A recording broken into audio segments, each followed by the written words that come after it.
Investigation के बाद में अब सबसे इंपॉर्टेंट पार्ट आता है बेटे, यानी सिम्टम्स ऑफ द एड्स, यानी एड्स के लक्षण।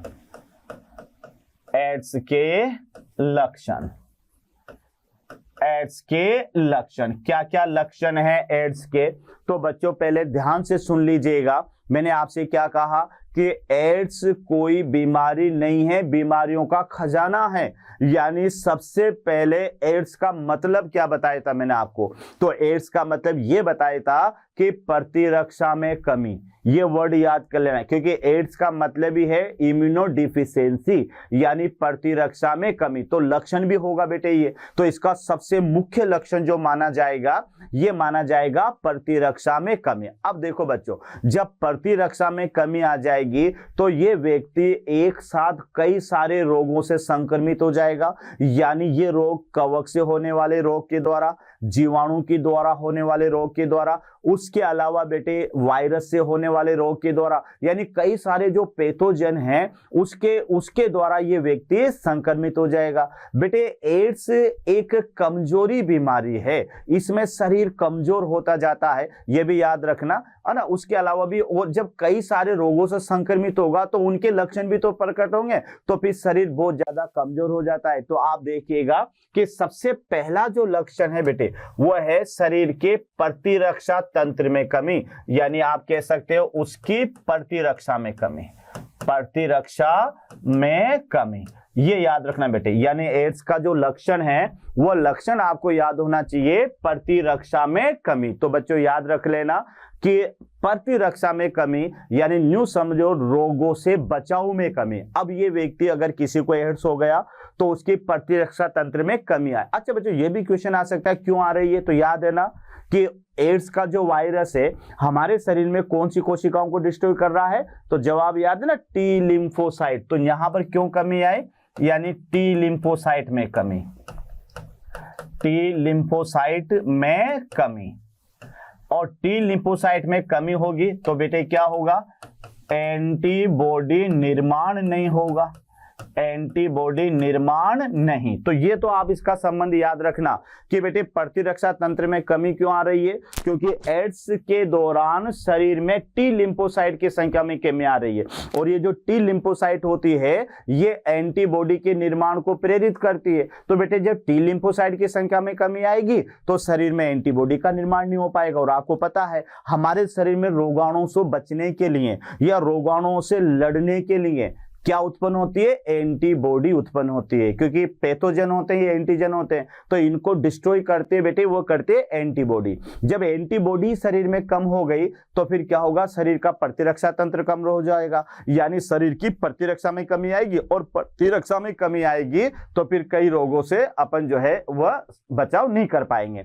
दूसरा लक्षण है बेटे कि इस बीमारी के अंदर क्या होगा? बार बार बुखार आएगा, उसको डायरिया हो जाएगा, वजन में कमी आएगी, लंबे समय तक खांसी रहेगी, लसिका गांठों में सूजन भी आ जाएगी। इतने सारे लक्षण आप देख लीजिएगा कि बार बार बुखार, क्योंकि बेटे जब एक साथ कई सारी बीमारियों से वह संक्रमित होगा तो बार बार उसको बुखार आएगा। उसके अलावा डायरिया हो जाएगा बेटे, उसको लूज मोशन वगैरह जिसको अपन कहेंगे, क्योंकि आंतें वगैरह भी इसकी खराब हो जाएगी।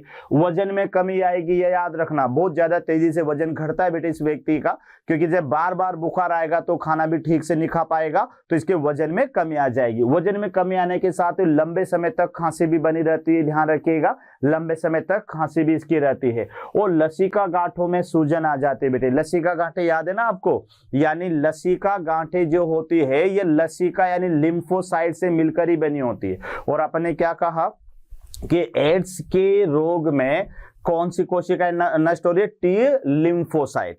और ये जो लसिका गांठें होती है बेटे इनके अंदर लसिका पाया जाता है जहां पर टी लिम्फोसाइट की संख्या ज्यादा होती है।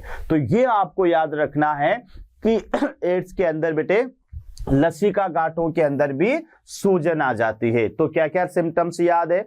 लंबे समय तक या बार बार बुखार आना, लंबे समय तक खांसी का बने रहना बेटे, वजन में कमी होना, है ना, वजन में कमी होना, और लसिका गांठों में सूजन आना। तो ये तो इसके नॉर्मल सिम्टम्स है। और एक पहला सिम्टम्स क्या याद है? प्रतिरक्षा में कमी, ये तो सबसे मेन सिम्टम्स है इसका। उसके बाद में बेटे क्या होगा कि जब मान लेते हैं किसी व्यक्ति को एड्स हो गया तो प्रतिरक्षा में जब कमी आएगी तो उसके कारण जैसे जीवाणु है, वायरस है, कवक आदि से संक्रमित हो जाएगा, यानी इससे नहीं बच पाएगा। अब ये ध्यान रखना, जब किसी देखिएगा आज अपन दिन भर बेटे इधर से उधर घूमते रहते हैं, तो क्या कोई जीवाणु हमें संक्रमित नहीं करता है, लेकिन हमारे अंदर ऐसी डिफेंस सिस्टम है कि उस संक्रमित जीवाणु को मार देती है। लेकिन जिस व्यक्ति के अंदर यह डिफेंस सिस्टम खत्म हो जाएगा, तो बेटे जब उस व्यक्ति को जीवाणु हो या वायरस हो या कवक को अगर संक्रमित कर देंगे तो फिर उसके अंदर रोग उत्पन्न हो जाएंगे, वो उनसे डिफेंस नहीं कर पाएगा, ये ध्यान रखिएगा।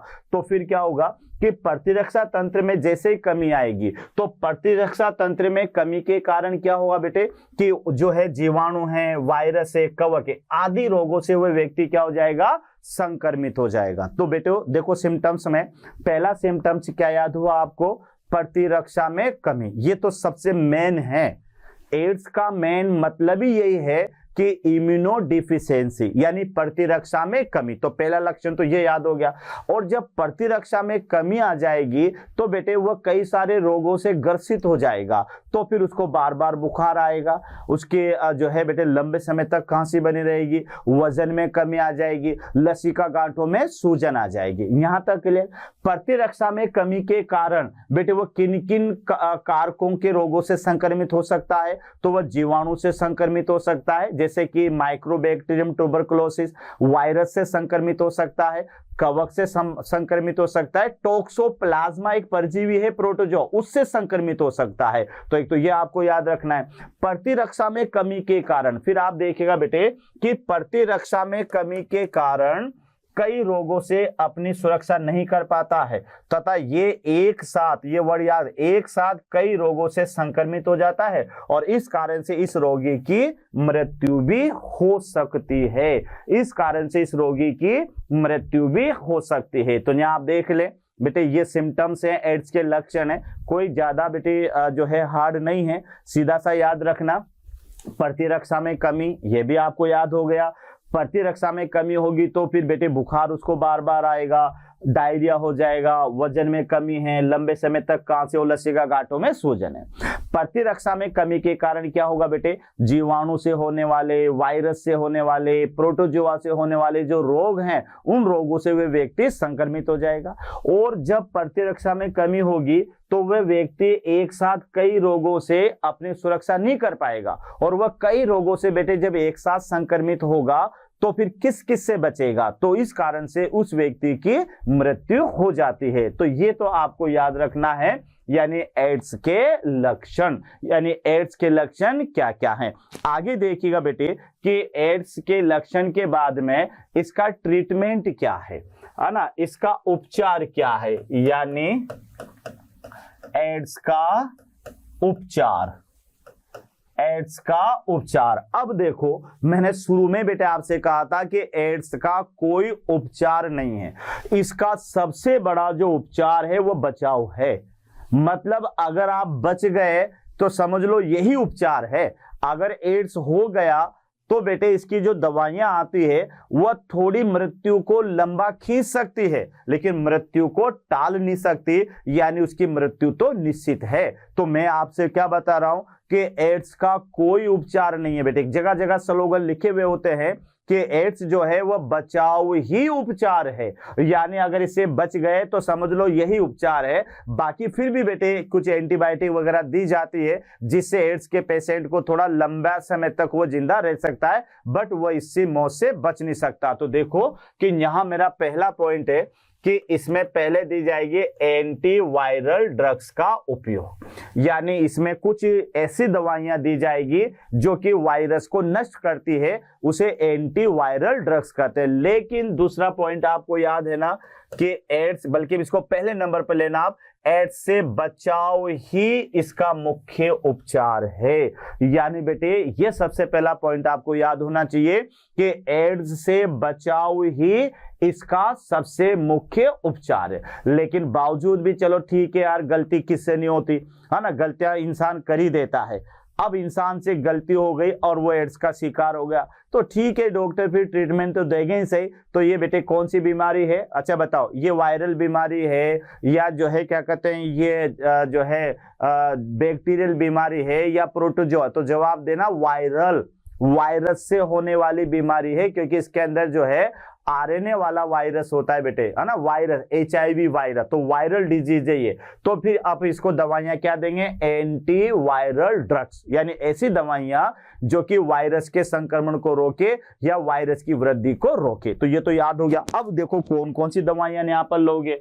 तो बेटे ये औषधि जो मैंने आपको बताया कि ये औषधि रोगी की मृत्यु को किसका सकती है, मृत्यु को रोक नहीं सकती। ये आपको याद होना चाहिए। मैं बार बार ये कह रहा हूं आपसे कि जो एड्स है इसकी कुछ दवाइयां मृत्यु को जो है किसका सकती है। वह जहां बेटे वो 1 साल तक जिंदा रहेगा तो दवाइयों की वजह से वो मान लेते हैं 2 साल या 3 साल और जिंदा रह जाएगा, यानी मृत्यु खिसक सकती है लेकिन रोक नहीं सकती। मरना तो है अब उसे, है ना, ये ध्यान रखना, क्योंकि बेटे ये बीमारी ही बहुत खतरनाक है, ये ध्यान रखिएगा। तो यहाँ पर मैं आपको बता रहा हूं कि एड्स बचाव ही उपचार है, और ये जो एंटीवायरल ड्रग्स है ये इसमें ये काम आती है। तो ये इन दवाओं का उपयोग क्या है कि मृत्यु को किसका सकती है, थोड़ा ड्यूरेशन बढ़ा सकती है लेकिन मृत्यु को रोक नहीं सकती। यहां तक के लिए उसके बाद में बेटे इसमें कुछ दवाइयां दी जाती है जिसका नाम है हार्ट, ये याद रखना। अब यहां पर आप गलती से HERT मत कर लेना, हर्ट, वो हर्ट माने हृदय होता है, और यहाँ है heart, highly active anti retroviral therapy, ये याद रखना बेटे। हार्ट की फुल फॉर्म याद कर लेना, यानी highly active anti retroviral therapy. देखो अपन जो वायरस ले रहे हैं तो ये वायरस कौन सा है बेटे, तो ये वायरस आपको याद रखना है कि ये रिट्रोवायरस फैमिली से बिलोंग करता है। तो ये एक थेरेपी है हार्ट, यानी HAART, तो highly active anti retroviral therapy. अब इसमें क्या किया जाता है, तो ये जो थेरेपी होती है ना, रिवर्स ट्रांसक्रिप्टेज एंजाइम और प्रोटेज एंजाइम को संदमित किया जाता है, जिससे कॉकटेल उपचार भी कहते हैं। क्योंकि आपको याद है ना बेटे कि इसके अंदर एक तो रिवर्स ट्रांसक्रिप्टेज एंजाइम होता है और एक प्रोटेज एंजाइम भी मिलता है बेटे इसके अंदर, और ये दोनों एंजाइम क्या करते हैं, वायरल या नए वायरस कण को बनाने में मदद करते हैं। याद आ रहा है ना आपको, रिवर्स ट्रांसक्रिप्टेज ये वायरस आरएनए को किस में बदलता है, वायरस डीएनए में बदलता है, और ये वायरस डीएनए क्या करता है कि नए वायरस कण बनाने के लिए होस्ट सेल के डीएनए को प्रेरित करता है। तो वैज्ञानिकों ने सोचा कि क्यों न इस रिवर्स ट्रांसक्रिप्टेज एंजाइम को संदमित किया जाए। तो बेटे ये वायरस को जो ये थेरेपी होती है हार्ट, वह इस एंजाइम को संदमित करती है, और इसके संदमित करने से क्या होगा, वायरस आरएनए होगा वो वायरस डीएनए में नहीं बदल पाएगा, और वायरस डीएनए में नहीं बदल पाएगा तो भी बेटे क्या होगा कि जो टी लिम्फोसाइट है वह संक्रमित नहीं हो पाएगी, वो फटेगी नहीं। क्यों नहीं फटेगी, क्योंकि वहां पर नए वायरस कण बनेंगे नहीं, तो उस व्यक्ति की प्रतिरक्षा में कमी जो है नहीं आएगी। कुछ समय तक तो ये हो सकता है लेकिन लंबे समय तक ऐसा नहीं होगा। तो यहां पर ध्यान रखना, ये जो हार्ट थेरेपी है ये बेटे क्या करती है, ये रिवर्स ट्रांसक्रिप्टेज एंजाइम और प्रोटेज एंजाइम को संदमित करती है, यानी इनको ग्रोथ होने से रोकती है। तो ये आपको इसका निदान है, उपचार है। पहले तो एंटीवायरल ड्रग्स का उपयोग, एड्स से बचाव, और साथ में हार्ट थेरेपी का उपयोग। ये क्वेश्चन आ सकता है बेटे, हार्ट एक तो ध्यान रखना है HAART है, यानी हार्ट, तो highly active anti retroviral therapy. क्या किया जाता है बेटे इस थेरेपी में, इसमें ऐसी दवाइयां दी जाती है कि जो रिवर्स ट्रांसक्रिप्टेज एंजाइम है और एक कौन सा एंजाइम है बच्चों, यानी इन दोनों एंजाइमों को ये औषधियां रोक देती है, इनको ग्रोथ नहीं होने देती। तो इस तरह से ये तो एड्स का उपचार है। 7वें नंबर पर अपन देखते हैं बच्चों, तो ये आता है प्रिवेंशन, यानी जो है यानी प्रिवेंशन का माने ये है कि एड्स को रोका कैसे जाए, यानी रोकथाम, एड्स की रोकथाम, एड्स की रोकथाम। तो एड्स क्या है, एक लाइलाज रोग है, यह भी आपको याद रखना है, यानी ला इलाज, कोई इलाज इसका नहीं है, बचाव ही इस रोग का इलाज है। तो एड्स क्या है बेटे, एक लाइलाज रोग है, इससे बचाव ही इसका उपचार है। अब ठीक है भाई, बचाव ही इसका उपचार है, लेकिन बेचारे कई व्यक्ति तो ऐसे होते हैं जो एड्स के बारे में जानते ही नहीं है कि एड्स होता क्या है, तो उन्हें बताए कौन। घर घर जाकर तो बेटे हर व्यक्ति बचा नहीं सकता कि यार तू वहां मत जाना, वहां ऐसा काम मत करना, ऐसा काम मत करना वरना ये हो जाएगा। तो भी बेटे इसके लिए बड़े बड़े प्रोग्राम किए जाते हैं। तो एक संस्था है हमारे भारत देश में जिसका नाम है नेको। ये वर्ड याद करना बेटे, नेको। और ये जो नेको है इसका जो सिंबल है वो इस तरह से बनाते हैं, अगर आपको याद हो बेटे, तो इस तरह से इसका ये सिंबल बनता है।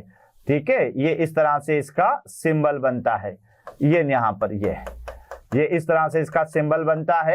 तो इसका मतलब मना है कि नहीं, क्रॉस है, ये ध्यान रखना। तो बेटे नेको है नेशनल एड्स कंट्रोल ऑर्गेनाइजेशन, और अन्य जो है नॉन गवर्नमेंट ऑर्गेनाइजेशन है जो एड्स के बारे में लोगों को क्या करती है, जागरूक करती है ना, जागरूक करती है। उसके अलावा बेटे एजुकेशन जो है वो बताती है, एजुकेशन में बच्चों को भी बताया जाता है कि लैंगिक संचालित रोग कौन से होते हैं। तो जो है क्या कहते हैं, इसमें एड्स के रोगियों को शिक्षित भी किया जाता है, उन्हें बताया जाता है बेटे। तो ये दो संस्थाएं हैं, एक तो नेको और एनजीओ। तो ये हमारे भारत देश में बेटे जगह जगह पर प्रोग्राम जो है क्या कहते हैं लागू करते हैं, और वहां पर लोगों को बताया जाता है टीवी के माध्यम से, है ना, पत्रकार के माध्यम से, अखबार के माध्यम से, है ना, स्लोगन के माध्यम से, हर तरह से बेटे बताया जाता है कि एड्स क्या है। और एड्स जो है ये लैंगिक संचालित रोग है। तो इस तरह से ये इसके बेटे जो है क्या कहते हैं कुछ रोकथाम के उपाय भी किए जा सकते हैं। यानी रोकथाम जितना ज्यादा लोगों को शिक्षित करेंगे, तो लोगों को शिक्षित करके एड्स के बारे में बताया जा सकता है, और इस तरह से अपन एड्स को कंट्रोल कर सकते हैं, उस पर अपन जो है लगाम लगा सकते हैं। तो ये तो बेटे एड्स के रोकथाम के कारण है। बेटे यहाँ पर एड्स को देखना है कि एड्स की रोकथाम के लिए निम्न उपाय करना चाहिए। तो यहाँ अपन देखेंगे कि जो एड्स होता है बेटे, तो इस एड्स की रोकथाम के लिए क्या क्या उपाय होने चाहिए। तो यहाँ आप देखिएगा, सबसे पहला तो बेटे ये है इसके अंदर कि जो ब्लड बैंक है उसमें रक्त को HIV से मुक्त करना चाहिए। यानी ब्लड बैंकों को ये सोचना चाहिए बेटे कि यहाँ पर अगर ब्लड को कलेक्ट करें तो वो ब्लड जो है वो HIV से मुक्त होना चाहिए। तो सबसे पहली रोकथाम तो ये होना चाहिए। दूसरा बेटे यहाँ पर आएगा कि जो अस्पतालों में डिस्पोजल निडल्स का ही प्रयोग करना चाहिए। यानी ऐसा नहीं है बेटे कि पुराने जमाने में जैसे इंजेक्शन होता था तो एक ही इंजेक्शन को 10 आदमियों को लगा दिया करते थे, बस उसे पानी में गर्म करके और थोड़ा स्टेराइल कर लिया करते। तो यहाँ आपको देखना है कि बेटे जो आजकल अस्पतालों के अंदर ये डिस्पोजेबल जो निडल्स है इन्हीं का उपयोग करना चाहिए, और ये यूज एंड थ्रो वाली होना चाहिए। इस वजह से भी एड्स नहीं फैलता है। वरना तो बेटे अगर एक निडल्स को अपन 2-3 व्यक्तियों में यूज करेंगे तो एड्स फैलने का खतरा यहाँ पर बढ़ जाता है। अगला बेटे यहाँ पर आना चाहिए कि यहाँ आप देखिएगा कि कंडोम का मुफ्त वितरण करना चाहिए। यानी बेटे कंडोम जो होता है ये एक तरह से कॉन्ट्रासेप्टिव मेथड का ये तरीका होता है बेटे, तो इसको भी मुफ्त वितरण करना चाहिए। वरना कहीं तो ऐसे महारथी होते हैं कि ये भी खर्चा समझ बैठते हैं कि काय को खरीदे खर्चा होगा, ये नहीं समझते कि उससे पहले बाद में फिर बच्चा होगा। तो ये थोड़ा सा याद रखना बेटे कि कंडोम का मुफ्त वितरण यहाँ पर करना चाहिए, ताकि जो है गरीब से गरीब आदमी भी इसका उपयोग करे और अननेसेसरी एड्स या जो संक्रमित बीमारियां होती है उससे बचा जा सकता है। अगला उपाय यहाँ पर आप देखिएगा, तो अगला उपाय होता है बेटे ड्रग्स के एब्यूज को कम करना चाहिए। यानी ड्रग्स एब्यूज का माने होता है बेटे ड्रग्स आदतन। यानी ड्रग्स एब्यूज का माने ये है कि जो नशेड़ी होते हैं बेटे, तो ये क्या करते हैं एक ही इंजेक्शन से एक दूसरे को ये ड्रग्स ले लेते हैं। जैसे स्मैक वगैरह इंजेक्शन के थ्रू वगैरह जो ली जाती है, तो ये ड्रग्स एब्यूज भी यहाँ पर कम होना चाहिए, ताकि ये भी एक एड्स के रोकथाम का एक कारण बनता है। आगे आप देखेंगे तो बेटे यहाँ पर होता है यानी मल्टीपल सेक्स पार्टनर या फिर बेटे प्रोस्टिट्यूशन यानी वेश्यावृत्ति या समलैंगिकता पर नियंत्रण करना चाहिए।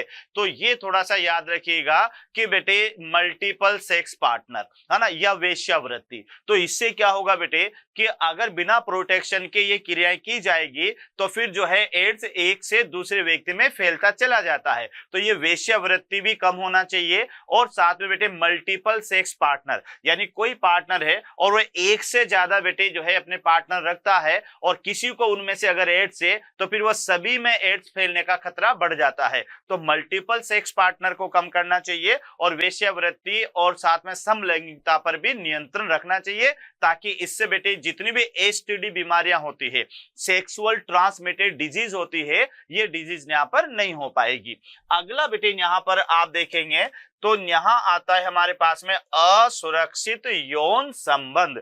यानी असुरक्षित यौन संबंध क्या होता है बेटे?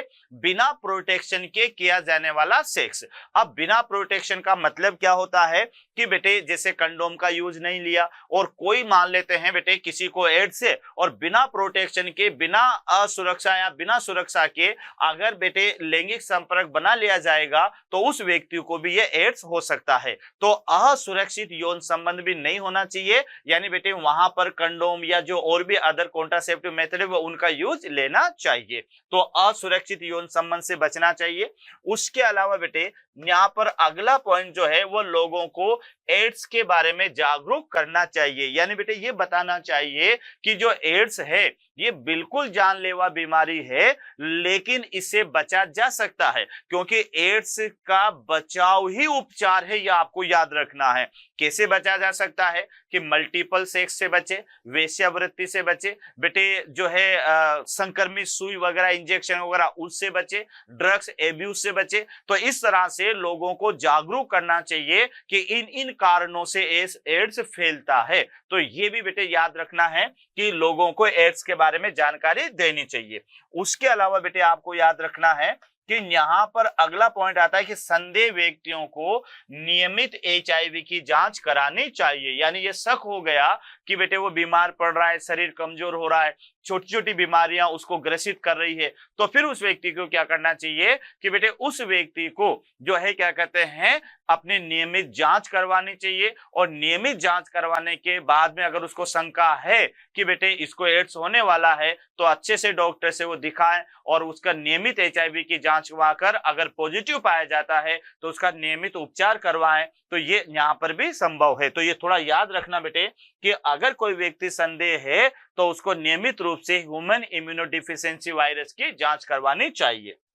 यहाँ आप देखेंगे कि अगला पॉइंट जो आता है बेटे हमारा कि एड्स रोगी को हीन भावना से नहीं देखा जाना चाहिए तथा उसके उपचार में सहयोग करना चाहिए। बेटे ऐसा नहीं है कि किसी को एड्स हो गया तो फिर जो है मोहल्लों के अंदर उसको आने ही नहीं दिया जाए या घर में उसको घुसने ही नहीं दिया जाए। तो मैं आपको क्लियर कर दूं कि बेटे जो एड्स होता है वो साथ में रहने से नहीं फैलता है। एड्स जो होता है बेटे वो हाथ मिलाने से नहीं फैलता है। एड्स जो होता है वो साथ में भोजन करने से नहीं फैलता है।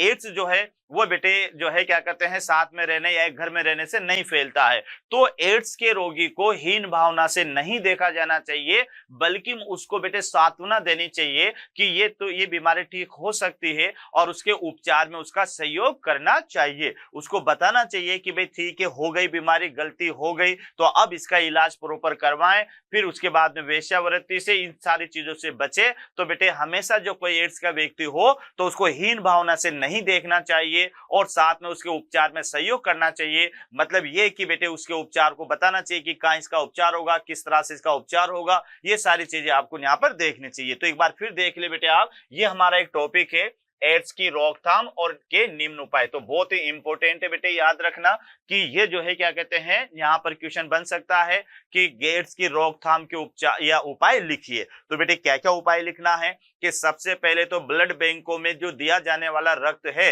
वो एचआईवी फ्री होना चाहिए, ये आपको याद रखना है। उसके अलावा बेटे अस्पतालों में जो निडल्स का उपयोग किया जाता है वो डिस्पोजेबल होना चाहिए, यानी यूज एंड थ्रो होना चाहिए कि एक व्यक्ति में अगर निडल्स का यूज ले लिया तो उसको फेंक देना चाहिए बेटे, दोबारा उसको यूज नहीं लेना चाहिए। उसके अलावा बेटे ड्रग्स एब्यूज से बचा जाना चाहिए, यानी कई व्यक्ति ड्रग्स लेते हैं तो एक ही इंजेक्शन से कई सारे व्यक्ति उसको ले लेते हैं, तो इससे भी बचा जाना चाहिए। उसके अलावा बेटे याद रखना वेश्यावृत्ति से बचना चाहिए, है ना, समलैंगिकता से बचना चाहिए या फिर मल्टीपल सेक्स पार्टनर से भी बचना चाहिए, क्योंकि ये ऐसी चीजें हैं जो लैंगिक संचालित रोगों को फैलाती है।